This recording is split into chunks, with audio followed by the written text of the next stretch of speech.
Praise the lord. ఈరోజు దేవుని వాక్యం సామెతలు 8వ అధ్యాయము 21వ వచనము. నన్ను ప్రేమించు వారిని ఆస్తికర్తలుగా చేయుదును, వారి నిధులను నింపుదును.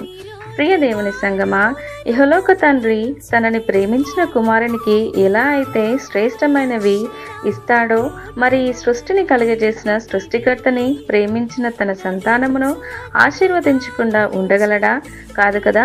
నువ్వు తండ్రిని ప్రేమించి విశ్వసించి ఆయన మాటకు లోబడి జీవిస్తూ ఆయనతో సహవాసము చేసినప్పుడు భౌతికమైన నిధులతో మరియు ఆత్మీయమైన నిధులు అనగా విశ్వాసము, జ్ఞానము, నీతి, యథార్థత, ఆశా నిగ్రహము, దయాళుత్వము మొదలైన వాటితో మనందరినీ ఆస్తికర్తలుగా చేస్తానని సెలవిస్తున్నాడు.